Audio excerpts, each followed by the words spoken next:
Bonjour à tous. Dans la vidéo que je vous ai fait il y a 2 jours pour vous montrer le moyen d'optimiser l'impression de ces armatures de visière dans le contexte de la lutte contre le Covid-19, j'ai oublié de vous dire une chose, j'ai zappé, qu'on ne pouvait pas faire ça avec Cura. Effectivement, j'ai eu des demandes de comment il faut faire, effectivement avec Cura, et avec Cura on ne peut pas le faire. Donc je vais vous montrer un autre logiciel qui est entièrement gratuit lui aussi, mais beaucoup plus puissant que Cura, qui est finalement un outil assez limité. Vous allez pouvoir ainsi faire jusqu'à, comme c'est le cas ici, 20 pièces, voire plus. Hein. Cette nuit, je vais passer à 24 pièces parce que la machine avait déjà terminé en fait quand je me suis levé. Donc je vais passer à 24 pièces. Et je vais vous montrer donc avec Idea Maker comment vous allez pouvoir réaliser cette opération. Alors Idea Maker, c'est un logiciel qui a été développé par la société américaine Res 3D qui fabrique des imprimantes 3D. Et là où ils ont été intelligents, c'est qu'ils n'ont pas verrouillé leur logiciel à leurs seules imprimantes.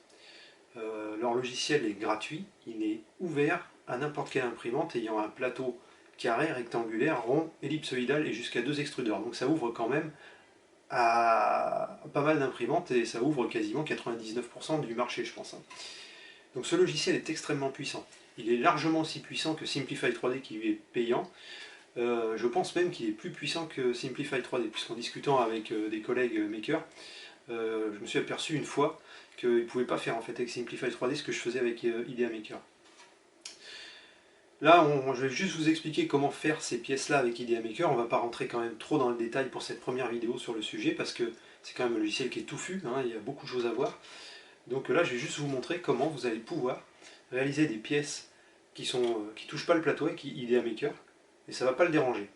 Parce que Cura, lui, va vous imposer de mettre du support s'il voit que la pièce ne touche pas le plateau. Et c'est ça qui va nous embêter, alors que Idea Maker, il va juste vous avertir qu'il y a un problème, votre pièce ne touche pas le plateau, mais si vous lui dites que c'est pas grave, il va quand même faire ce que vous lui demandez. Et donc ça va rendre possible la réalisation de ça. Maintenant je vais vous montrer où et comment télécharger Idea Maker, qui est d'ailleurs compatible aussi bien avec Windows, Linux et Mac. Donc pas de problème de limitation non plus là encore par rapport aux plateformes que vous utilisez. Et je vais vous montrer ensuite comment le prendre en main simplement pour pouvoir réaliser ce qui nous intéresse ici, les armatures de visière de lutte contre le Covid-19. Donc on va commencer par aller télécharger Idea Maker.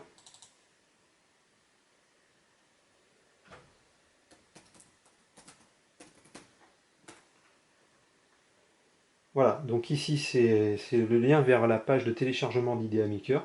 C'est bien le site de res3d.com. Voilà, donc là on est sur la page, donc Free Download. Et on a donc la dernière version d'Idea Maker pour Windows, pour Mac, pour Linux 32 bits et Linux 64 bits. Donc voilà, il y a tout ce qu'il faut en fait pour toutes les plateformes. Vous avez aussi des modes d'emploi, donc par contre ça va pas être en français. Il y a des release notes, il y a tout. Hein. Enfin, si vous voulez passer du temps sur la, voilà, le manuel est ici. Ça c'est le manuel d'utilisation d'Idea Maker, mais c'est en anglais. C'est énorme, hein, il y a plus de 100 pages, hein, je crois. Voilà. Donc, bah, vous allez télécharger celui qui vous convient, hein, Windows, Mac, Linux, ou enfin 32 ou 64 bits. Bon, en ce qui me concerne, il est déjà installé. Ici, Idea Maker. Donc, j'ouvre Idea Maker. Donc, je vais tout de suite. Alors là, il me propose une nouvelle version parce qu'effectivement, c'est pas la dernière version que j'utilise. Il y a une version qui est sortie récemment. Donc, on verra ça plus tard. Là j'ai mon STL, je l'ai mis sur mon bureau, donc je vais le faire glisser simplement voilà, dans la zone de fabrication d'Idea Maker. Donc ensuite avec rotation ici, je vais le faire pivoter de manière à le mettre dans le bon sens. Alors dans le bon sens c'est que les encoches sont vers le bas. Hein. Vous voyez ici l'encoche est donc sur le bas du plateau. Alors en plus bon, il y a une dépouille, mais la dépouille on la voit assez peu, mais on se repère comme ça. Donc maintenant je vais superposer les pièces. Donc je vais dupliquer mon armature. Alors j'ai déjà regardé. Là il l'a mis à 0, 0, 0. Hein. 0 en X, 0 en Y et 0 en Z. Et donc je vais dupliquer donc, cette armature. Donc il me la met à côté, en dehors du plateau. Là je vais simplement lui dire que je veux qu'elle soit à 5,4 mm. Alors oui, L'armature fait 5 mm de haut, c'est marqué ici, hein, vous avez les dimensions donc, de la pièce. Et donc en Z, elle fait 5 de haut, donc comme je veux 0,4 mm de jeu entre les pièces, je vais la positionner à 5,4. Voilà. Et maintenant, je vais la mettre à 0 en X pour qu'elle soit au-dessus de l'autre. Voilà. Donc maintenant, mes deux pièces sont au-dessus de l'autre avec un jeu de 0,4 mm. Voilà, tout simplement la manière de superposer les pièces. Donc après, si je veux en mettre une troisième, eh ben, je vais en mettre une à 10,8, puisque 5,4 x 2 fait 10,8, etc. On peut rajouter comme ça autant de pièces qu'on veut, enfin dans le volume de construction de la machine. Maintenant, ce qu'il va falloir faire, c'est aussi créer votre machine. Parce que quand vous allez ouvrir ici imprimante type d'imprimante, bien sûr, il y a toute la panoplie des imprimantes de RAID qui sont là. J'ai cliqué, je recommence. Voilà, donc moi j'ai rajouté une machine, là c'est une Tronxy modifiée. Donc je l'ai créée, j'ai rajouté ma DaVinci aussi modifiée. Et puis j'ai rajouté la Dagoma d'un ami pour qu'il puisse faire lui aussi ses pièces superposées. Donc pour ajouter une imprimante, on va dans les paramètres de l'imprimante. Et là on va lui dire ajouter ou dupliquer une imprimante. Donc on va dire ajouter une imprimante. Voilà, c'est là qu'on choisit, dupliquer ou ajouter.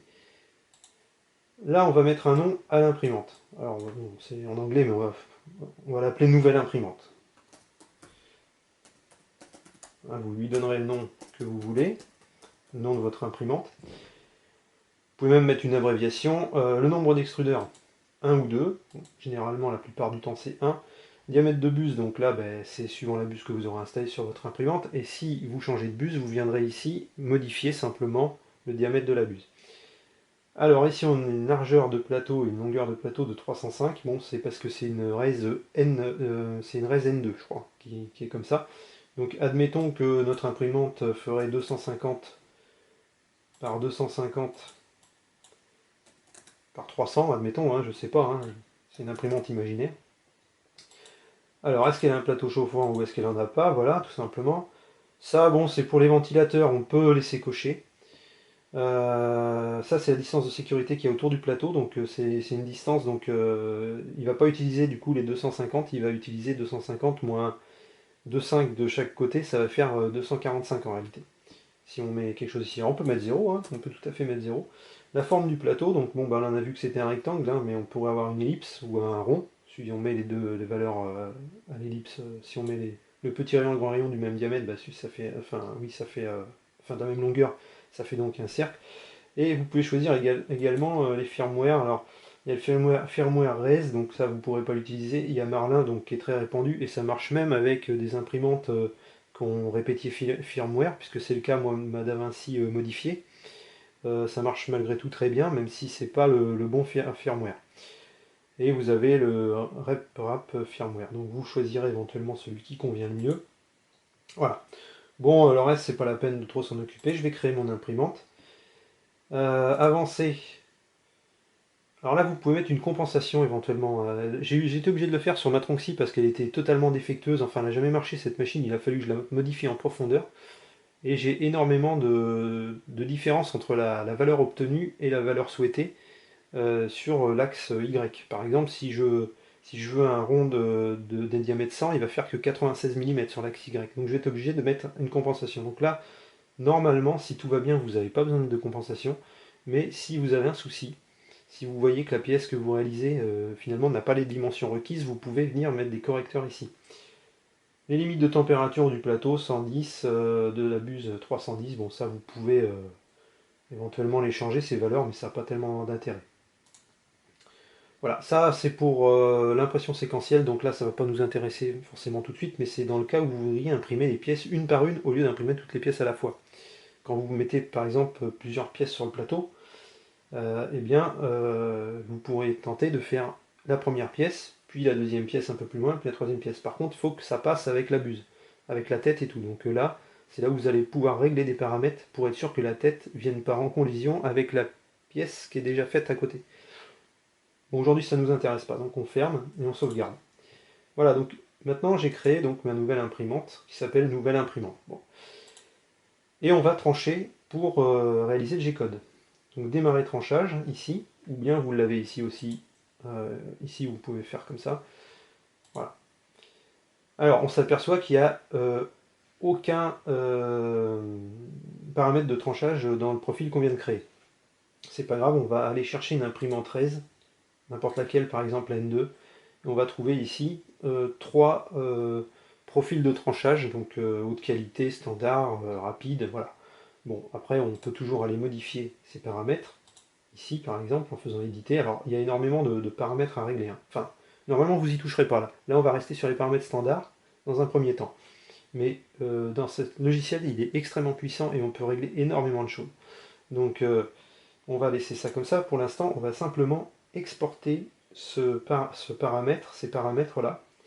Donc je vais les exporter sur mon bureau. Et je vais retourner sur mon imprimante, nouvelle imprimante, et je vais l'importer. Donc je reviens sur le bureau, hop, je vais importer, et je vais l'appeler, alors disons, je vais l'appeler, c'est le paramètre pour faire les armatures, mettons.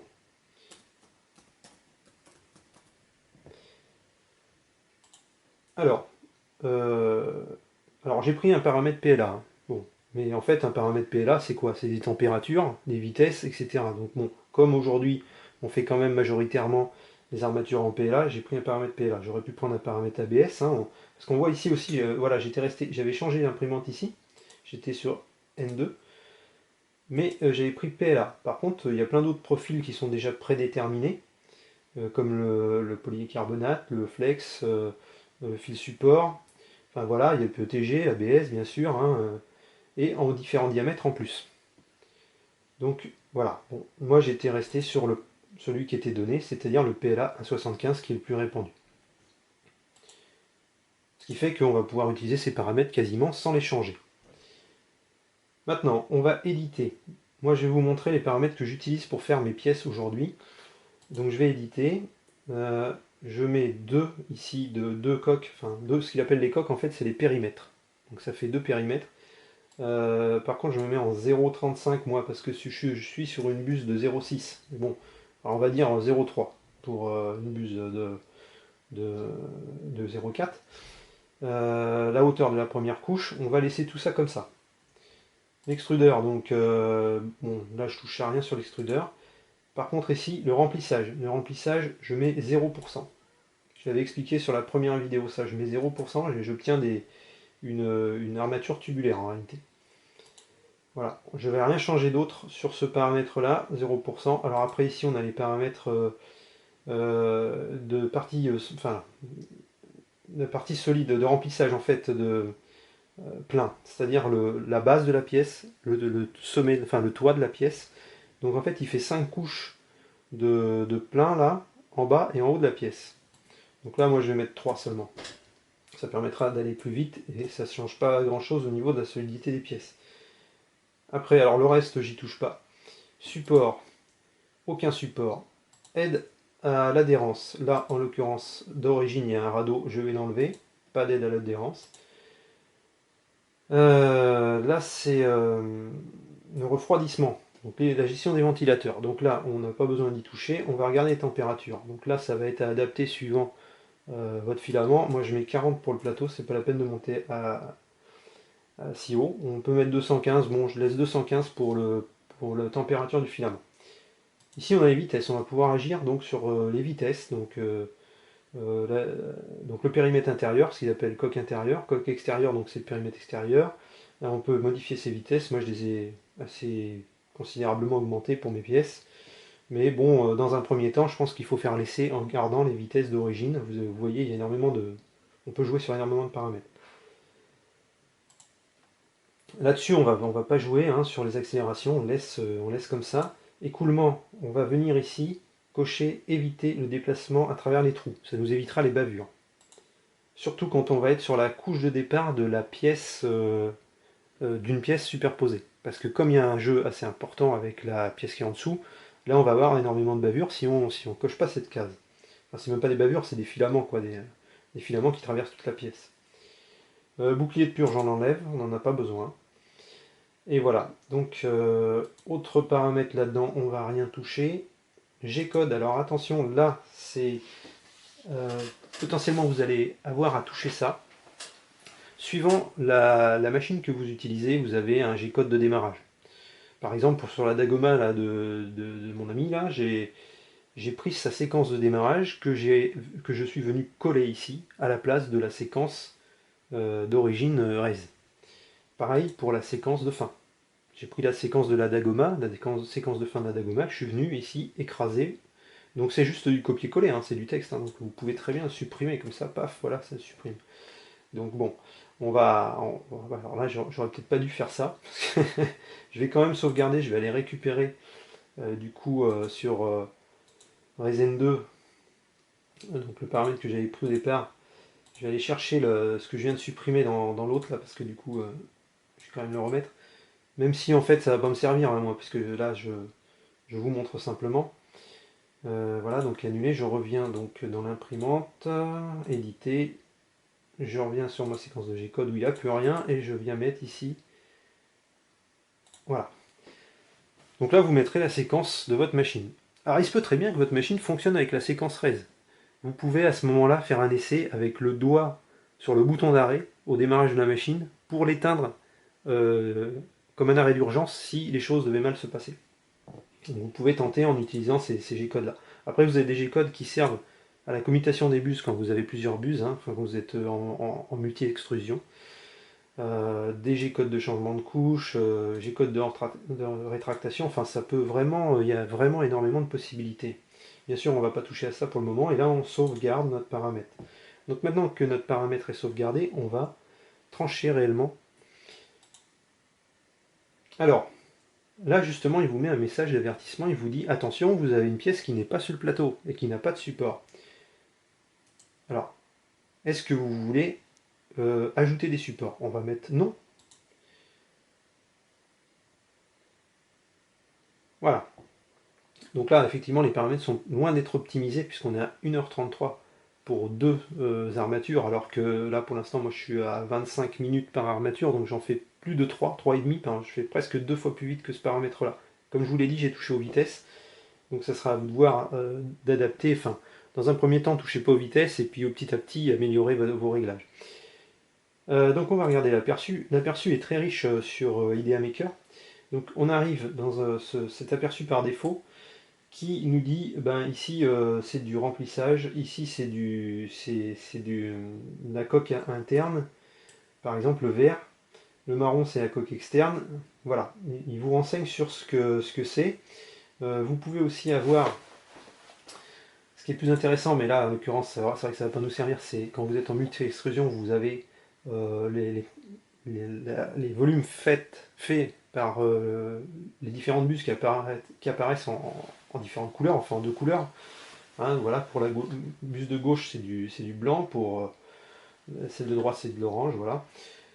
Vous avez aussi un aperçu sur les vitesses. Donc là vous allez voir les zones qui sont enfin les vitesses qui sont employées pour faire les différentes parties de la pièce. Et enfin, vous allez avoir un aperçu sur les hauteurs de couche. Alors là, on est en hauteur constante, mais il faut savoir qu'IDEA Maker permet de faire des hauteurs variables de couche, donc soit automatiques, soit manuelles. Si vous les mettez automatiques, par exemple, quand vous avez un arrondi, ben, les couches vont diminuer pour que l'effet de crénage soit le moins marqué possible et que la pièce ait le meilleur aspect possible. Donc ça, c'est dans le cas où vous avez le temps. Hein. Là, aujourd'hui, on vise la productivité, donc on n'est pas dans cette configuration. En plus, on n'a pas d'arrondi, donc ça n'a aucun intérêt de mettre les couches variables automatiques. Et on peut aussi mettre des couches variables manuelles, et ça peut être intéressant pour séparer les couches. Mais là, on ne va pas aborder ce sujet parce que ça devient un peu plus compliqué. On verra ça plus tard, peut-être dans une seconde vidéo. Voilà, donc là, ben, ça me convient, donc je vais pouvoir exporter vers une clé USB, enfin déjà on va l'exporter sur le disque, ou même directement sur une clé USB ou sur une carte SD, c'est vous qui voyez. Mais on va directement exporter sur le disque. Il faut remarquer une chose ici, c'est qu'on a un menu, on a un choix ici avec la flèche. Soit on est en téléchargement imprimante, mais ça normalement ça ne fonctionne qu'avec les RAID. C'est-à-dire vous êtes relié du trancheur à la RAID directement et vous ne passez pas par une clé USB ou une chose comme ça. Je pense pas que ça marche avec, autre chose qu'une res, hein, je n'ai pas essayé. Donc on va choisir simplement exporter. Et là on va cliquer pour exporter. Voilà. Donc voilà. Donc, alors si vous voulez donc copier plus que 2 pièces, inutile de les copier une par une, vous allez pouvoir aller plus vite. Par exemple, vous faites CTRL A pour sélectionner toutes les pièces, vous faites dupliquer. Je fais dupliquer que 1 parce qu'après ça serait un peu le bazar, donc j'en ai 2 de plus. Donc là, avec déplacer, je vais aller positionner. Donc j'étais à 5,4 ici, je suis à 10,8 ici, donc je vais aller positionner à 10,8 de hauteur et à 0. Voilà, donc là j'ai 4 exemplaires. Si je veux encore doubler, ben pareil, CTRL A, donc je désélectionne quand même, je fais CTRL A. Je reduplique donc 4 pièces du coup, et là ça va être à quelle hauteur? Là j'étais à 10,8, donc là je dois être à 21,6 je crois, on va voir si c'est ça.